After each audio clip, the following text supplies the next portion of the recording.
एक ऐसी wrestling company जिसका जन्म जस्ट एक ट्वीट की वजह से हुआ। मैं मजाक नहीं कर रहा हूँ, लिटरली एक ट्वीट की वजह से जिसका जन्म हुआ। एक ऐसी company that was backed by a billionaire, एक ऐसा बिलियनियर जिसने टॉप नॉच रेसलर्स को एक्वायर किया था along with some indie darlings, and एक ऐसा कॉन्ग्लोमरेट बनाया था पुराने veteran wrestlers and independent wrestlers के साथ, जिस कंपनी ने एक पॉइंट पर रेसलिंग इंडस्ट्री की जायंट WWE के नाक में दम कर दिया था। लेकिन फिर ऐसा क्या हुआ, वही रेसलिंग कंपनी आज बोरिंग हो गई है 2024 में, जिसकी वजह से उनको अपना एक मेजर फ्लैगशिप शो बंद करना पड़ रहा है।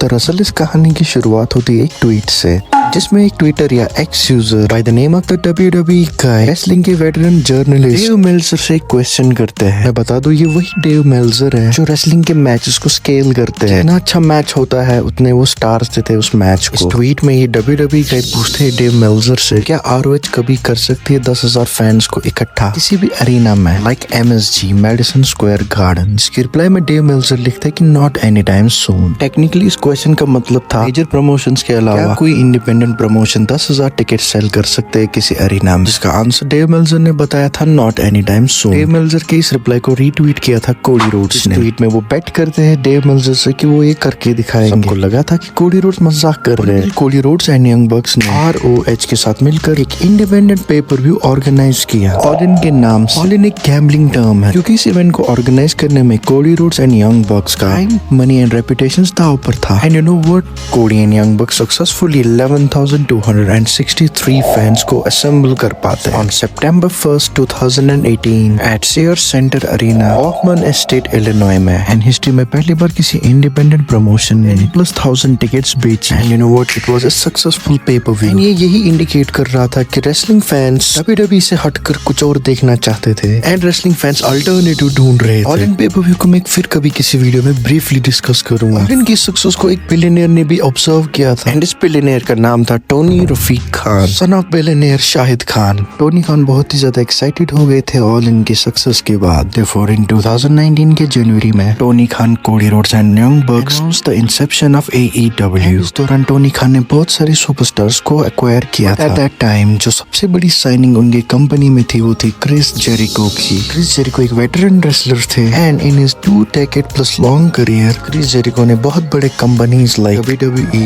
WCW, NJPW जैसे कंपनियों में कम्पीट किया था। क्रिस जेरिको ही रीजन थे main stream wrestling fans AEW में इंटरेस्टेड हुए, एंड AEW अब रेडी थी अपने लॉन्च के लिए। सो ऑन May 25, 2009 AEW अपना first ever pay per view launch करती है by the name of double or nothing at Madison Square Garden. 11,000 fans आए थे अटेंड करने इस पे पर व्यू को, and this pay per view was a massive success. The highlight of this whole pay per view was John Moxley का debut. John Moxley was the hottest free agent at that time, since John Moxley popular main stream wrestler थे in WWE and NJPW। तो लोगों में बहुत ज्यादा excitement हुई कि John Moxley ने ये रेवोल्यूशन ज्वाइन किया है। डबल और नथिंग के बाद AEW एक और पे पर व्यू अनाउंस करता है by the name of fighter fest. ये पे पर व्यू भी एक सक्सेसफुल पे पर व्यू होता है AEW के लिए। पे पर व्यू में जॉन मॉक्सली अपना पहला ऑफिशियल मैच खेलते हैं AEW के लिए इन एन अनसैंक्शन्ड मैच अगेंस्ट जोई जनेला। और आखिरकार AEW ने फाइनली टीवी डील साइन कर ली विद TNT। इसका मतलब ये था कि TNT पर अब AEW वीकली शोज को अब ला सकते थे, एंड हिस्टोरिक डील थी क्योंकि WWE का ओनली कंपटीशन जो था WCW यानी कि वर्ल्ड चैंपियनशिप रेसलिंग, उनका मंडे नाइट वीकली शो यानी कि WCW नाइट्रो वो एयर होता था TNT नेटवर्क पर। एंड अगर आप लोग को पता होगा मंडे नाइट वॉर्स का, WCW का नाइट्रो एंड WWE का रॉ मंडे नाइट्स को एयर होते थे, एंड इनके बीच में बहुत ही ज्यादा कंपटीशन था कि किसकी ज्यादा रेटिंग्स होगी। AEW ने बहुत ही हिस्टोरिक डील साइन की थी विद TNT,